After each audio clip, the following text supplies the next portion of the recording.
वाली जेल में एक मैंने शादी करवाई थी एक लड़की की बच्ची की शादी थी। उसका वालिद जो था वो जेल में बंद था 302 के केस में। वो रिक्वेस्ट कर रही थी कि अपने ऑफिसर को आप रिक्वेस्ट करें अपने सुप्रीम जेल को कि मेरा निकाह जो हो उनके ऑफिस में हो कि मेरे वालिद साहब की मौजूदगी। तो मैंने कहा नहीं, इसका खाली निकाह नहीं करेंगे, इसकी शादी करवाएंगे इंशाल्लाह। अल्हम्दुलिल्लाह मिनी यूनिवर्सिटी का आपको लोग कंप्यूटर की एजुकेशन दी जा रही है। बड़ी मजे की बात है कि IT का जो स्टूडेंट है वो 18 साल का होता है, 20 साल का होता है। हमारे पास जेलों में वो 70 साल का कैदी होता है। सफ़ेद दाढ़ी है, पुराने कपड़े पहने हुए और कंप्यूटर के आगे बैठा सीख रहा है।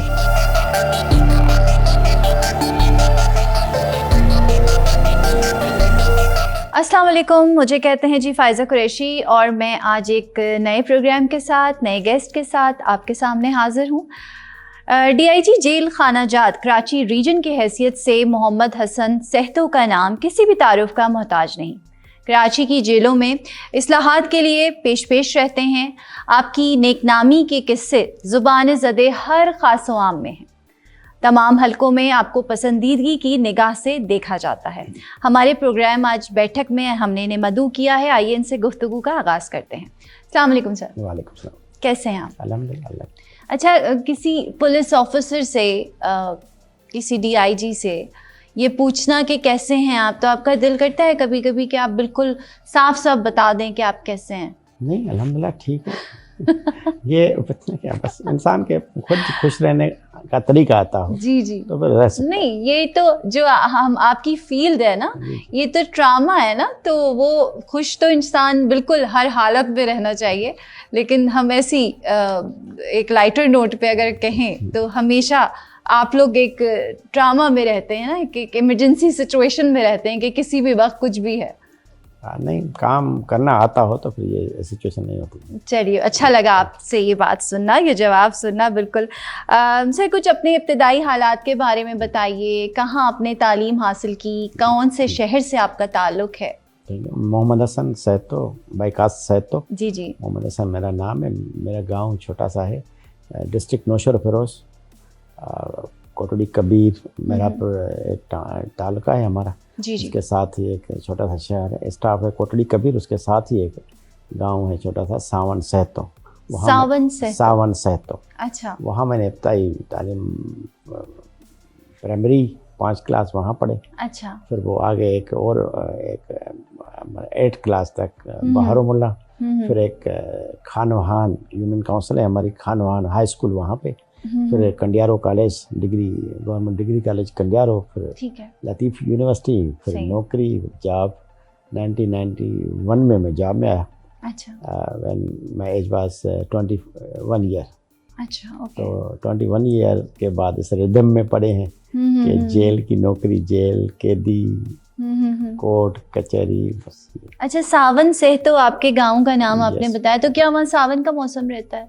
नहीं, वो सावन हमारा बड़ा था, बुजुर्ग था, उसके नाम से बस सावन। अच्छा। खान, सावन सिंधी में बोलते हैं सावन खान।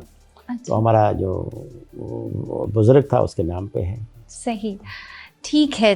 तो आपने सोचा था कभी कि आपको जब आपने किस साल में जॉब शुरू की, आप उससे पहले जब तालीम हासिल कर रहे थे, तो आपके जहन में था कि इसी फील्ड को आपने चुनना है, इसी फील्ड को ज्वाइन करना है, यहीं जाना है? नहीं, बिल्कुल नहीं। इससे ना मेरी नेचर थी। मैं तो जब कॉलेज में पढ़ता था तो कोई ऐसा कोई बड़ी मुश्किल वाला लड़का देखता था तो छुप के दूसरी गली पकड़ने वाला मैं लड़का था। अच्छा। फिर जॉब ऐसी मिली कि आपको पता है कि सक्खर, हैदराबाद, खैरपुर के जेलों में बहुत बड़े डाकू जिनके बड़े नाम थे। फिर उन्होंने हमें नौकरी भी सिखाई, कैसे नौकरी होती है, उनको डील करना कैसे आता है। फिर कराची आए तो 99 से तो अल्हम्दुलिल्लाह मैं कराची में हूँ। बाकी सक्खर, हैदराबाद, लाड़काना जितने बड़े जेल हैं उसमें फिर उस्ताद अल्हम्दुलिल्लाह हमें अच्छे मिले। उस्ताद जो डिपार्टमेंट, जब आप जॉब में आती हैं, जॉब मीडिया में आई हैं तो आपको उस्ताद मिले हैं। उस्तादों का बड़ा इसमें अमल दखल होता है। उस्ताद हमें बड़े अच्छे मिले, उन्होंने काम सिखाया। काम ये है कि आप एक बंदा है, आप गवर्नमेंट के साथ आपका कॉन्ट्रैक्ट है ना, कि आपको हम तनख्वाह देंगे, आपको अब रहने के लिए घर देंगे, हम क्रिमिनल्स पकड़ेंगे, वो आपके पास रखने हैं, आपने उनका ख्याल रखना है, सेहत का, उनके क्रिमिनल्स की सेहत का ख्याल रखना। क्रिमिनल जब आप पकड़ेंगे तो आपके पास आएंगे, आप बीमार करके तो मुआशरे को वापस नहीं देने। क्रिमिनल भी हमारे देखो बाद में बने हैं ना, वैसे आम शहरी हमारे पाकिस्तानी शहरी हैं, सिंधी शहरी हैं, तो आपने उनका ख्याल रखना, उनकी सेहत का ख्याल रखना है ताकि जेल से निकलें तो और बड़े क्रिमिनल बन के ना निकलें, अच्छे शहरी बन के निकलें। सही। यहाँ पे तो आम शहरियों की सेहत का ख्याल रखना बड़ा मुश्किल हो गया है, तो क्रिमिनल्स का तो बड़ा बिल्कुल एक अलग से ही है।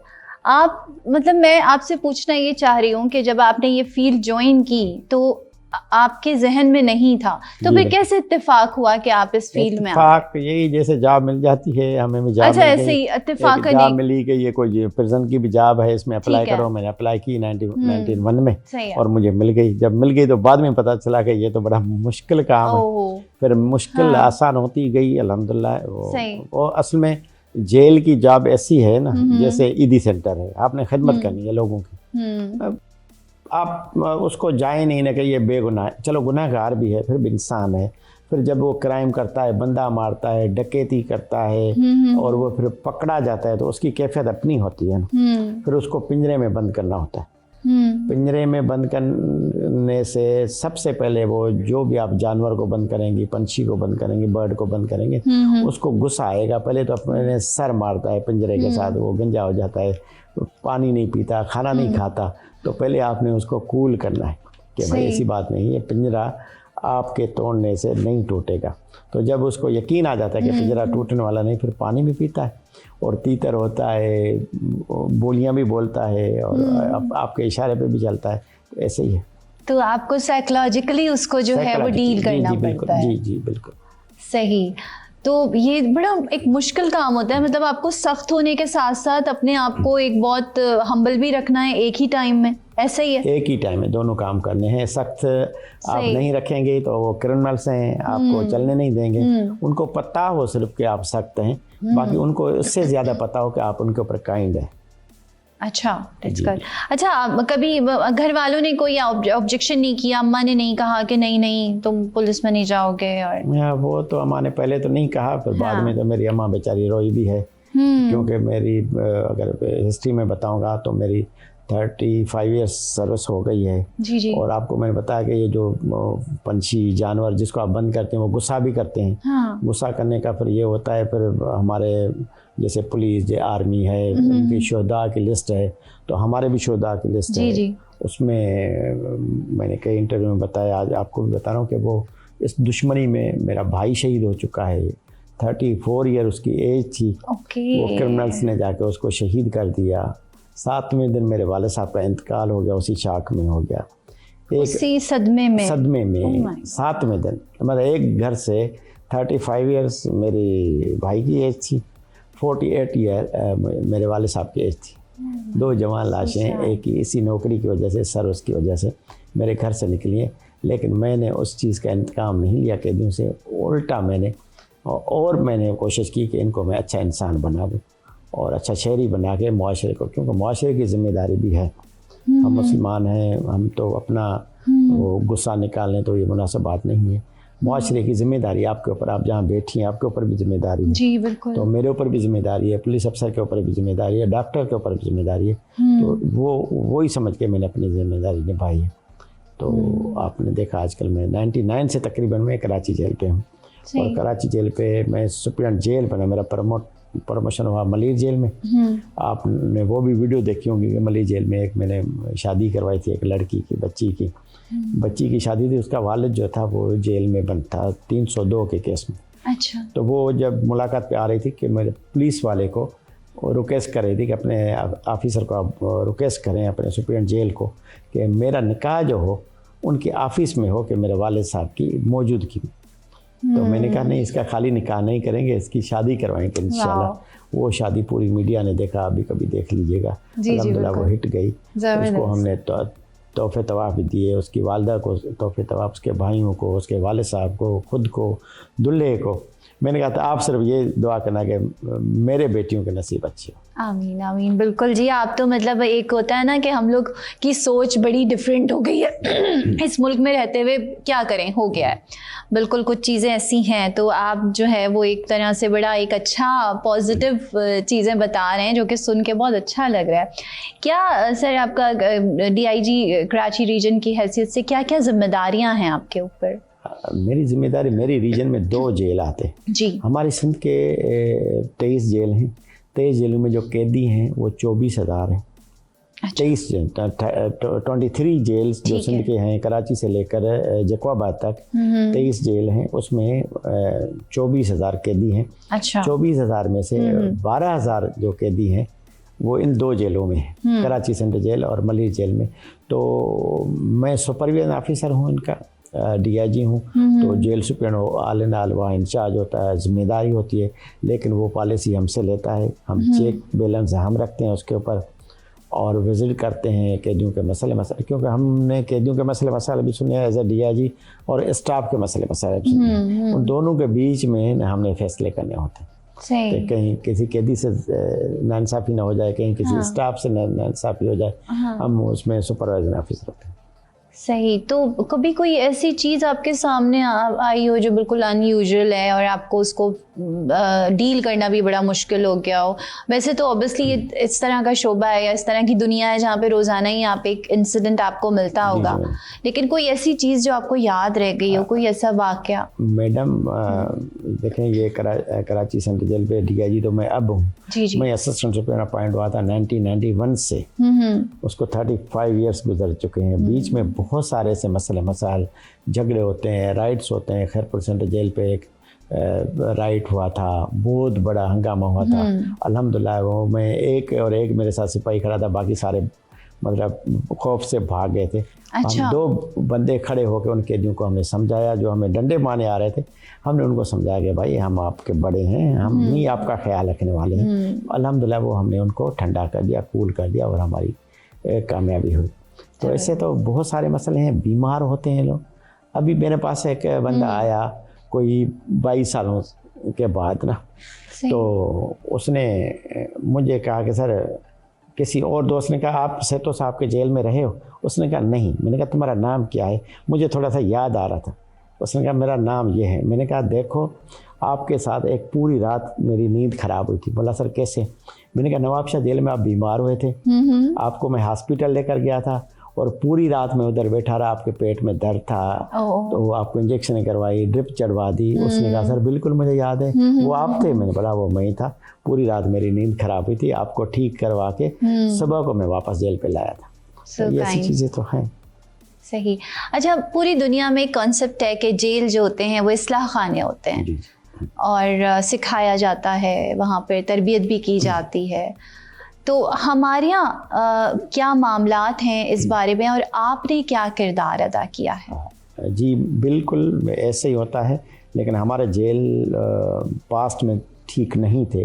वो आपने सुना होगा कि हाँ, क्राइम की फैक्ट्री है, नशा होता है। अल्हम्दुलिल्लाह अभी एक तो क्रेडिट जाता है सिंध हुकूमत को, जो अंग्रेज़ का रूल चल रहा था, जो कानून चल रहे थे, अभी भी पाकिस्तान के बाकी जेलों में वही चल रहा है, बाकी सूबों में वही चल रहा है। सिंध हुकूमत ने 2019 में रूल्स बनाए हैं जिसमें कैदियों का वो जो है वो उनको एक अच्छा शहरी बनाने के रिफॉर्म हो रहा है अल्हम्दुलिल्लाह।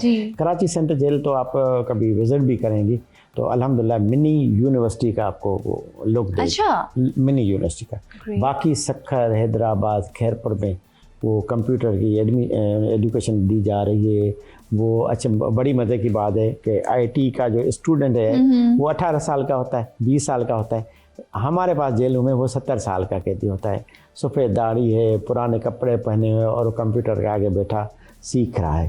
तो यही है अल्हम्दुलिल्लाह। कराची सेंट्रल जेल में मेरा बहुत ज़्यादा काम है कि 2017 में मुझे यहाँ पोस्ट किया गया। 2 कैदी उस दिन एस्केप कर गए थे। जेल सुप्रीम अमले के समय दूसरे वो जेल हो गया, उसको हैंडकफ हो गई, हालात बहुत ख़राब थे। पहले वही बात हो गई कि डिसिप्लिन में पहले उनको बताओगे आपसे ताकत हमें ज़्यादा है, वो बता के फिर आप उनको बच्चों की तरह, आप उनको छोटे बच्चों की तरह उनको प्यार करें कि भाई आप पढ़ें। फिर सही। मेरे पास इस टाइम कराची सेंट्रल जेल में आपको चाइनीज़ लैंग्वेज के क्लासेस मिलेंगे। वो एक कैदी आज़ाद हो जाए, उसको मजदूरी मिले, चाइनीज़ के साथ जाके काम करे।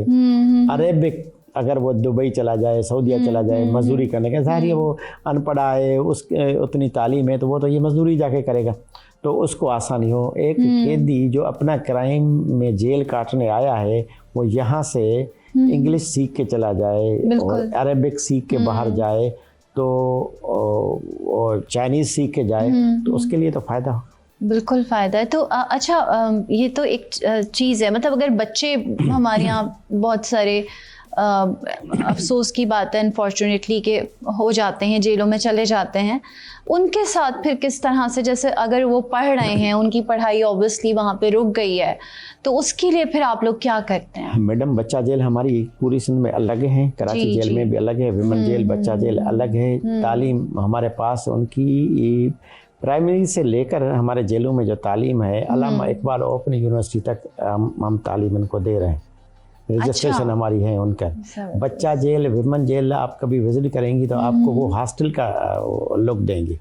बच्चे जितने आते हैं उनको ज़बरदस्ती हम पढ़ाते हैं, जो पढ़े होते हैं उनको वहाँ से कंटिन्यू करवाते हैं, जो नहीं पढ़े होते हैं उनको अलग बे से हम शुरू करवाते हैं, ABCD से हम शुरू करवाते हैं। 100% बच्चे जो पढ़ते हैं। अभी मसला एक ख़राब आता है कि हमारे पास फिर वो उनकी जो अंडर ट्रायल आते हैं, जो 15 दिन में, महीने में रिलीज़ हो जाते हैं ना, उनको हम नहीं पढ़ा पाते। हमारे पास अगर कन्विक्शन रेट ज़्यादा हो, जिसने क्राइम किया है उसको सज़ा हो, आप देखें कि अगवा बराए तावान की सज़ा 25 साल है, सज़ा मौत है, चलो अल्लाह करे सज़ा मौत किसी को ना आए, 25 ईयर्स से उनको सज़ा आती है मर्डर केस में, तो वो हमारे पास आराम से पढ़ भी रहे हैं, पढ़ भी सकते हैं। और अभी जो हमारी जो कराची में सबसे बड़े जो हमारे पास अभी क्लासेस हैं फाइन आर्ट्स के, फाइन आर्ट्स में वो बंदा जो 10 साल से 12 साल से काम कर रहा है, उसका हाथ इतना अच्छा हो गया है को बहुत अच्छी पेंटिंग आपको बाहर कम मिलेंगी जो जेल में वो पेंटिंग बना रहे हैं। अच्छा, ग्रेट। तो आप लोग उसके एग्जीबिशंस वगैरह भी? एग्जीबिशन अभी लास्ट ईयर भी मैंने करवाई थी, यहाँ पे अहमद शाह साहब को मैंने रिक्वेस्ट की थी, उन्होंने बड़ा ताउन किया था हमारे साथ। तो हमें तो पूरे पाकिस्तान ने सराहा, लेकिन जो हमारी पेंटिंग सेल आउट हुई 23 लाख। Oh my God. उसमें एक कैदी जो मास्टर बन गया अंदर, जो बाहर नहीं सीखा हुआ था, उसकी थी कोई 13 लाख। 10 लाख उसने अपनी वालदा को दिए कि उम्रा करके आ जाओ, 3 लाख उसने अपनी बहन को दिए कि दहेज में आप शादी में काम आएंगे। और दूसरा मोती का काम होता हमारे पास। अच्छा, सॉरी मैडम, मोती का काम जो हमारे पास है, कम से कम जेल से 2.5 से 3 करोड़ सालाना कैदी, मुख्तलिफ कैदी कमा के अपने घरों की किफ़ालत करते हैं। हमें बड़ी खुशी होती है कि पहले कैदी घर से खर्चा मंगवाता था, अब जो कैदी है वो जेल से पैसे कमा के अपनी मेहनत के, ऐसे नहीं कि किसी से जो भत्ता मांगता है, अपनी मेहनत के पैसे कमा के 10,000 15,000 आराम से कमा के वो अपनी फैमिली को देता है। ग्रेट। तो हमारे इतना अच्छा आप बता रहे हैं हर तरह से, हर मामले में, तो हमारे यहाँ क्यों अभी तक ये चीज़ें सामने क्यों नहीं आ रही हैं? और ये तो बहुत पॉजिटिव चीज़ है और ये बहुत बड़ी बात है, जैसे आपने बताया कि जेल से वो अर्निंग हो रही है और वो अपने घर को जो है वो देख रहा है, उसको सपोर्ट कर रहा है, तो ये तो बहुत बड़ी बात है। मैडम, वही आपने देखा होगा कि कभी कोई बाहर क्रिमिनल मारा जाता है या अपना वो ज़ख्मी होता है, तो पुलिस उसका प्रोफाइल बताती है कि ये 4 दफ़ा जेल जा चुका है, 5 दफ़ा जेल चुका है। जेल आना जाना ये सुधरने नहीं देता उस कैदी को, क्रिमिनल को, कि आया 2 महीने में उसकी बेल हो गई, महीने में उसकी बेल हो गई, वापस चला गया, वो अभी हमारे रंग में रंगता ही नहीं है, तो वो बाहर चला जाता है। उसको बाहर वाला जो दोस्त यार उसके हैं, जो बेनिफिशरी हैं, जो उसको इस क्राइम पे लाते हैं, वो उसके इंतज़ार में, जाओ भाई इधर लग जाओ। तो वो अगर वो कन्विक्शन रेट सही हो जाए तो वो तब ये माहौल अच्छा हो सकता है। दूसरा, जेल में मैंने बताया कि एक और चीज़ जो हम कर नहीं पाए अभी तक, अभी करेंगे इंशाल्लाह, कि वो ओवर क्राउडिंग है। हमारी कराची सिंध जेल जो है 2400 कैदियों के लिए बनी हुई है और 7100 कैदी है। तो वो जो ओवर क्राउडिंग है वो कैदी उसमें परेशान होता है। और अभी हमारा जो हाजी अली हसन साहब मिनिस्टर जेल खाना जात है, वो आते ही उसने काम शुरू किया। हमारे 2 जेल जो अबेंडेंट पड़े थे उनकी कंस्ट्रक्शन रुकी हुई थी। सही। एक मलिर जेल है, उसके साथ एक्सटेंशन है, उसमें भी 1000 कैदी आ जाएंगे। एक ठट्टा जेल है, सही। वो कई सालों से अबेंडेंट थी, वो मिनिस्टर साहब ने उस पर काम रीस्टार्ट करवा दिया है। अब इंशाल्लाह वो भी बन गया तो वो आराम से वो ये परेशानी भी ख़त्म हो जाएगी। ठीक है। अच्छा, वैसे तो आपने अभी बताया कि जैसे एक तबीयत ख़राब हो गई और आप पूरी रात हॉस्पिटल में साथ रहे, तो इसके अलावा और सेहत के मामलात को किस तरह से डील करते हैं, किस तरह से ख्याल रखा जाता है? मैडम, मैं तो ये कहता हूँ अभी दोस्तों को, यारों को, कि जो आप काम करते हैं सरकार आपको तनख्वाह देती है, लेकिन आप इसके हद तक काम करेंगे तो आपके सारे आसानी हो जाएगी। अभी आपने देखा कोविड-19 आया। कोविड-19 में ये था कि घर में अगर किसी को कोविड हो जाए तो उसको दरवाजे से प्लेट अंदर करके दें, प्लेट बाहर करके दें, ठीक है। एक वो डिस्टेंस, सोशल डिस्टेंस रखना था जी। आप एक बैरिक में 200 कैदी रहते हैं, वहाँ सोशल डिस्टेंस तो पॉसिबल ही नहीं था। और दूसरी बात आपने सुनी थी कि 55 साल से ऊपर वाले को जब कोविड लग जाएगा उसके बचने के आसार कम है। अल्हम्दुलिल्लाह मेरे जेल में 70 साल के कैदियों को भी ये कोविड ने इफेक्ट किया, लेकिन वो बच गए। हम उनकी खिदमत की, वो जब वो सेहतयाब हुए उनको हमने फूलों के हार पहना दिए, उनके साथ फ़ोटो खिंचवाए और वो ऐसे खुशी हुई कि जैसे कोई अपने घर के फ़र्द जो सेहतयाब हुआ।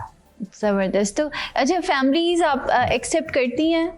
आपने जैसे कहा कि घरों से हम जूसेस बनवाते हैं और ये सब, तो जी बिल्कुल, जैसे हम फैमिली हमारे भी वैसे ही है, वो भी कहते हैं कि खिदमत करनी है तो अच्छी बात है। हमारे यहाँ तो सर ऐसा होता है ना, हम किसी कैदी को देख भी लें तो हम रास्ता बदल लेते हैं, और डर है हमारे यहाँ, एक माहौल में वहशत है इन सब चीज़ों को लेके। मैडम वो तो देखें ना, हॉस्पिटल में जो काम करते हैं बेचारे, सुबह से शाम तक इन जख्मियों को देखते हैं, डेड बॉडीज़ को देखते हैं, वो तो उनकी तो आदत बन गई। तो हम भी सुबह से शाम तक इनके, हमारी ईद, आपको मसले की बात बताऊँ, हमारी ईद की नमाज इन्हीं के साथ होती है। हम ईद की नमाज अपने दोस्तों के साथ नहीं पढ़ते, सब आते हैं ईद के लिए, इनको खोलते हैं, रात को जाके 8 बजे के बाद घर जाते हैं, तब तो ईद ही ख़त्म हो चुकी होती है। बिल्कुल ऐसे हमारा तो इनके साथ है। आपके दौर में बड़ा ये सारे काम बहुत किए गए, सुनने में आया कि आपने हुनरमंद बनाने में बड़ा आपका एक बहुत मेन रोल है, तो क्या चीज़ें हुई ऐसी, कुछ बताइए। मैंने बताया ना आपको कि आदि जेल हमारी मिनी यूनिवर्सिटी बन चुकी है, अल्हम्दुलिल्लाह वो मेरी वजह से बनी है, मैंने खिदमत की है। वो ये प्रोग्राम का माशाल्लाह इतने व्यूअर्स हैं, देखेंगे तो वो ऐसे तो नहीं है कि सारे कैदी जो 2017 में जेल में थे आज तक जेल में आज़ाद हो गए, वो सोशल मीडिया यूज़ भी कर रहे हैं, वो आपको वो कमेंट्स भी देंगे कि ये जो हसन सेहतो साहब की खिदमत हैं वो सही कह रहे हैं, वो गलत नहीं कह रहे हैं, तो वो सबके सामने। सही।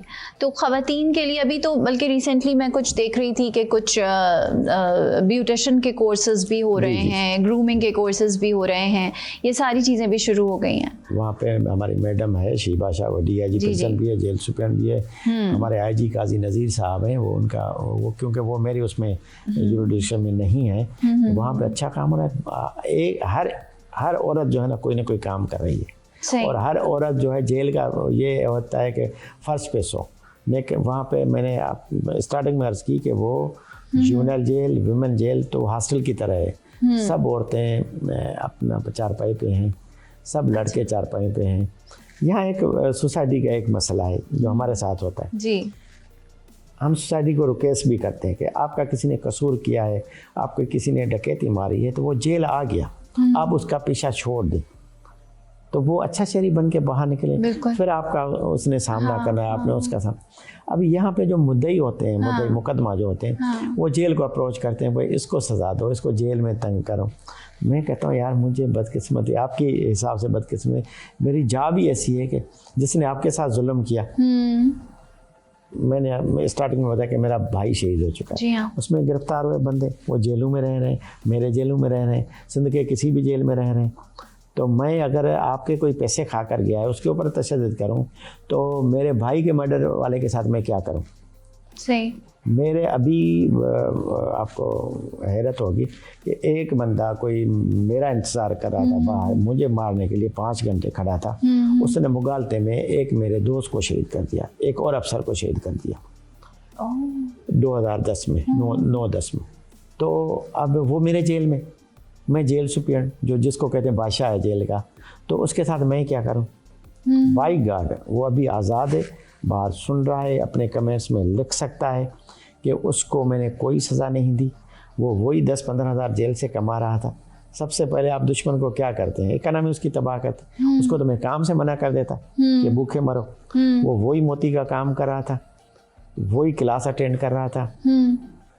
तो मैंने कहा नहीं, तुम मेरे कातिल हो, मुझे मारने के लिए खड़े थे, मेरे दोस्त को आपने शहीद कर दिया, तो मेरे कातिल हो। लेकिन मेरे कातिल को भी यहाँ सेफ रखने के लिए तनख्वाह मुझे मिल रही है, मेरे बच्चों को तनख्वाह जाती है, तो मैं इस अमानत में ख़यानत नहीं करूँगा। तुम्हारा भी मैं उतना ही ख्याल करूँगा जितना दूसरे के दूँगा ख्याल। तो ये इतना बड़ा दिल कहाँ से आता है सर? आप वो मैंने कहा जब हद आ जाती है इश्क की ना, फिर ये चीज़ें छोटी नहीं देखी जाती। सही। अच्छा, एक लाइटर नोट पे आपसे बात पूछ रही हूँ। घर में भी कभी कभी वो वाली दाल बन जाती है ना, पतली वाली, तो उसको कहते हैं ना कि जेल वाला खाना बना दिया है। बड़ी मजे की बात है तो कि ये अब अक्सर कहेगी क्या जेल वाला खाना, की क्या कैदियों वाला खाना बना दिया? ये अभी पुरानी हिस्ट्री रह गई है। अच्छा। अब जो जेल का खाना है ना, सच्ची बात बताऊं, सबका हाथ है, लेकिन प्रेसिडेंट ऑफ पाकिस्तान आसिफ अली जरदारी का हाथ है। 2008 के बाद आप जेल का मेन्यू देखेंगी ना, आप बोलेंगी तो हम तो घरों में खाते नहीं। अभी पुरानी दाल पुराना किस्सा हो गया। अब हफ्ते में 2 दफ़ा मुर्गी है, बिरयानी है, और दाल अगर है भी तो बहुत अच्छी वाली है, अगर हफ्ते में 2 दफ़ा दाल भी है। आपको इतना अच्छा मेन्यू मिलेगा, आप कहेंगे ये जेल का मेन्यू हो ही नहीं सकता। जब 2008 से पहले एक कैदी के ऊपर 3 टाइम पे खर्चा होता था 35 रुपये, आज 335, 350 रुपये, 320 रुपये एक कैदी का खर्चा है, और वो खाने का खाली। सही। तो अब मतलब अब हम ये वाला जो एक हमारे यहाँ बोला जाता है उसको हम गलत करार दे सकते हैं कि नहीं भाई अब ऐसा नहीं था। बिल्कुल था पुराना, 2008 से पहले ऐसा ही था। सही। अच्छा, कभी कोई ऐसा कैदी जिसको डील करना आपके लिए बहुत मुश्किल हो गया, वैसे हज़ारों लोगों को आप डील कर रहे हैं, साइकोलॉजिकली ट्रीट कर रहे हैं, हर तरह से ट्रीट कर रहे हैं, तो कोई जिसको आपको लगा हो कि नहीं ये कंट्रोल नहीं हो रहा है, या कोई ऐसी? बिल्कुल होता है, कुछ तो अभी ऐसे हैं भी सही जिनका नाम नहीं लेना चाहिए, लेकिन पुराने दोनों में से थे। तो उनको डील, बस मेन चीज़ वही है मैडम कि वो गुस्से में है, वो उसने किसी के साथ जुल्म किया है, लेकिन उसके साथ भी जुल्म हो गया है। वो एक पहाड़ जो है ना, मसले मसाल की घर छोड़ के आया है, पहाड़। देखें, वो ज़ईफ़ वालदा घर छोड़ के आया है, नौजवान बीवी घर छोड़ के आया है, मासूम बच्ची घर छोड़ के आया है, ज़ईफ़ वालदेन, छोटे भाई घर छोड़ के आए, अपना चलता हुआ कारोबार घर छोड़ के आया है। वो रुल गया उसका घर, उसका जब फिर सारी से झगड़ा हो जाएगा, जब पुलिस उनके घर पर रेड करती है तो क्या होता है, तो वो पहले से गुस्से में, पहले से परेशान है। अगर वो डील नहीं होता तो उसमें जेल इंतजामिया का कसूर होता है, उसका कसूर नहीं होता। मैं 35 ईयर्स के बाद मैं इस नतीजे पे पहुंचा हूँ, तो वो डील हो सकता है जब उसको आप इंसान समझ के डील करेंगे तो डील हो सकता है। 35 इयर्स का आपका एक्सपीरियंस है सर। आपको कभी हमारे यहाँ बहुत ज़्यादा अनफॉर्चुनेटली ये चीज़ें होती हैं, आपको पता लगता है कि कोई अगर कह रहा है कि मैं बेगुनाह हूँ या मैंने जुर्म नहीं किया है, बहुत हो जाती हैं मिसअंडरस्टैंडिंग्स, हो जाती हैं, आम लाइफ में भी हो जाती हैं, तो आपको समझ आ रही होती है कि हाँ कि ऐसा है कि ये बेगुनाह है और इससे गलती से ये सारा कुछ हो गया है? जी मैडम, यहाँ देखें क्राइम हो जाता है, एक तो घर में भी हो जाता है, बीवी को धक्का दिया, उसको कहीं चोट लगी, क्राइम तो हो गया। हाँ। लेकिन वो बंदा क्रिमिनल तो नहीं है। बिल्कुल। लेकिन यहाँ केस बन जाता है, सजा भी पेपर पे लगती है। हो सकता है मोहब्बत में धक्का दे दिया। नहीं मोहब्बत वाला धक्के में तो मरती नहीं है, लेकिन वो गुस्से वाले में गुस्सा इंसान को आ जाता है ना, वो क्रिमिनल तो नहीं होता। अच्छा, दूसरी बात, बिल्कुल वो भी बंदा जेल में आता है जिसने क्राइम ना किया हो। जिसने क्राइम ना किया वो भी रेशो थोड़ी सी कम है, और बाकी रेशो ऐसी भी है कि क्राइम तो किया है लेकिन क्रिमिनल नहीं है, और जो क्रिमिनल है वो भी अलग से दिखता है, अलग से बात करता है, लेकिन पता चल जाता है, पता चल जाता है। लेकिन हमने तो अर्ज किया है कि उन क्रिमिनल्स को ही सीधा करना है, सही रास्ते पे लाना है, अच्छा इंसान बनाना है। और है, मैं आपको बात बताऊँ, अभी पंजाब के जेल अलग हैं, सिंध के जेल अलग हैं। पंजाब के जेलों के बड़ी बड़ी कहानियाँ आती हैं जो कुछ आजकल सोशल मीडिया में। सिंध के जेलों में आज की डेट में कराची जेल नहीं, सक्खर जेल भी, कोई भी कैदी ऐसा नहीं है जो पनिशमेंट वार्ड में हो कि जेल इंतजामिया का कहना न माने। डिसिप्लिन, हमारे पास मेन चीज़ होती है डिसिप्लिन की, कि 100 कैदी हैं, गिनती कैसे करें, खाना कैसे बांटें, तो वो डिसिप्लिन में खाना लेगा तो होगा। तो वो जो बदमाश कैदी होते थे वो डिसिप्लिन में नहीं आते थे, वो लड़ाई झगड़ा होता था, उनको वो सेल में बंद कर दिया जाता था। लेकिन अभी आज की डेट में भी कराची समेत पूरी सिंध के किसी भी जेल में ऐसा कैदी नहीं है जो डिसिप्लिन में नहीं रहता, और उसका भी जो है ना वो क्रेडिट सिंध हुकूमत को जाता है कि 70 चैनल जेल में देखे जा रहे हैं, टेलीविज़न जेल में है, एक कैदी की मुलाकात नहीं आती, उसको हम सरकारी फ़ोन से फ़ोन करवा लेते हैं, तो उसको टेंशन किस बात की। सहूलत ही बंदे को कंप्रोमाइज़ करती है ना। जब सहूलत आप नहीं देंगे, किसी का मिलने आएगा ही नहीं, गंदी आपने बताया कि दाल खाएगा, वो झगड़ा ही करेगा और क्या करेगा। अभी अच्छे खाने मिल रहे हैं, रिमिशंस मिल रही हैं, मुलाकातें आ रही हैं। अच्छा, अभी तो इतनी आसानी हो गई 2019 के बाद कि किसी की माँ बीमार है, केस इतना कोई बड़ा डेंजरस ना हो, किसी की माँ बीमार है, वो हॉस्पिटल में भी नहीं है, घर में है, बेड पे है, जेल पे नहीं आ सकती, तो इसको पेरोल मिलता है 4 घंटे का कि जाके घर में अपनी वालदा से मिल के आ जा। अच्छा। किसी की बच्ची की शादी है, वो पेरोल उसको मिल सकती है कि शादी अटेंड करके आ जाओ। किसी का डेथ हो जाती है घर में, उसको पेरोल मिलता है 4 घंटे का, 8 घंटे का, 6 दिन का, आप जाके तदफीन में शामिल हो। अब ये जेल में झगड़ा क्यों करेगा जब इतनी सहूलत होगी? जेल में झगड़ा क्यों करेगा, क्यों अपना जेल ख़राब करेगा? तो अब आजकल वो जेल नहीं रहे, अभी रिफॉर्म हो रहा है, और सिंध हुकूमत की मैं तारीफ़ करूँगा कि वो पाकिस्तान में बाकी सूबों से आगे। सही। और क्या फर्दर प्लानिंग्स हैं आपकी? आपने बहुत सारी चीज़ें बताई, लेकिन ऑब्वियसली जब इतना काम हो रहा है तो फिर आप लोगों का और भी क्या प्लान्स हैं? अब हमारे प्लान ये हैं कि ये ओवर क्राउडिंग ख़त्म हो, जेल और बने, ताकि जो कैदी भी जेल में आ रहा है, जो हमारे हाथ में है, जो हमारे वो जो जेल में आ रहा है, हम उसको कोई ना कोई हुनर सिखा के बाहर भेजें। एक बंदा मर्डर केस में आता है, अगर उसकी ट्रायल भी चलती है तो 2-4 साल लग जाते हैं। और आपने तो देखा होगा कि सक्खर, हैदराबाद, खैरपुर, वो जहाँ दुश्मनी होती है, एक बंदा मर्डर करता है, 4 के नाम आ जाते हैं, और मर्डर का केस हो गया, पहले दिन बेल भी नहीं हो पाती, तो 4 साल जो जेल में रहेगा, उसके बच्चे भूखे मरते हैं। तो हम चाहते हैं कि वो जेल से पैसे कमा के अपने घर वालों को दे, और बाहर जाए तो अच्छा एक मैकेनिक बना हुआ हो। बिल्कुल सही। जो अच्छा, ये जो लोग आप जैसे कैदियों की आप बात कर रहे हैं कि वो अपने तदफीन में शरीक होते हैं, या आप उनको 6 दिन के लिए भेज देते हैं, तो वो फिर ऑब्जर्वेशन में आप लोग रखते हैं? नहीं, वो पुलिस कस्टडी में जाते हैं। Police custody. लेकिन ये क्या कम है कि वो अपने बच्ची की शादी में जाए और वो तदफीन में जाए, ये कम है। पुलिस लेके जाती है, उसको श्योरिटी देनी पड़ती है, श्योरिटी जेल सुप्रीडेंट रखता है, और पुलिस कोर्ट पुलिस आती है, वो साथ लेके जाती है। लेकिन मेरे ख्याल में ये बहुत ज़्यादा सहूलत है। बिल्कुल ऐसे ही है। अच्छा, ऑब्वियसली बाहर ममालिक में बहुत ज़्यादा काम हो रहा है इन सब चीज़ों पे, तो आप लोग क्या चीज़ ऐसी है जो आप लोग कहते हैं कि ये अडॉप्ट करनी चाहिए, हम भी अपने मुल्क में जो है वो ये सारी सहूलियात जेलों में दें, और क्या क्या मज़ीद प्लानिंग्स हैं? पहले तो हम कोशिश करेंगे लोग जेल में कम से कम आए, क्योंकि प्रोबेशन हमारे पास बहुत कम है, बाहर ज़्यादा है, पंजाब में भी ज़्यादा है। और उसे देखें, एक बंदा है वो ठेला चलाता है, उसके 7 बच्चे हैं, वो सुबह को निकल जाता है, फिर वो ये जो मोबाइल फ़ोन आ गया, घड़ी आ गई, बाइक आ गई, वो अट्रैक्टिव है ना। बच्चा बेटा ख़ास करके गली में निकले, वहाँ क्राइम की अट्रैक्शन होती है।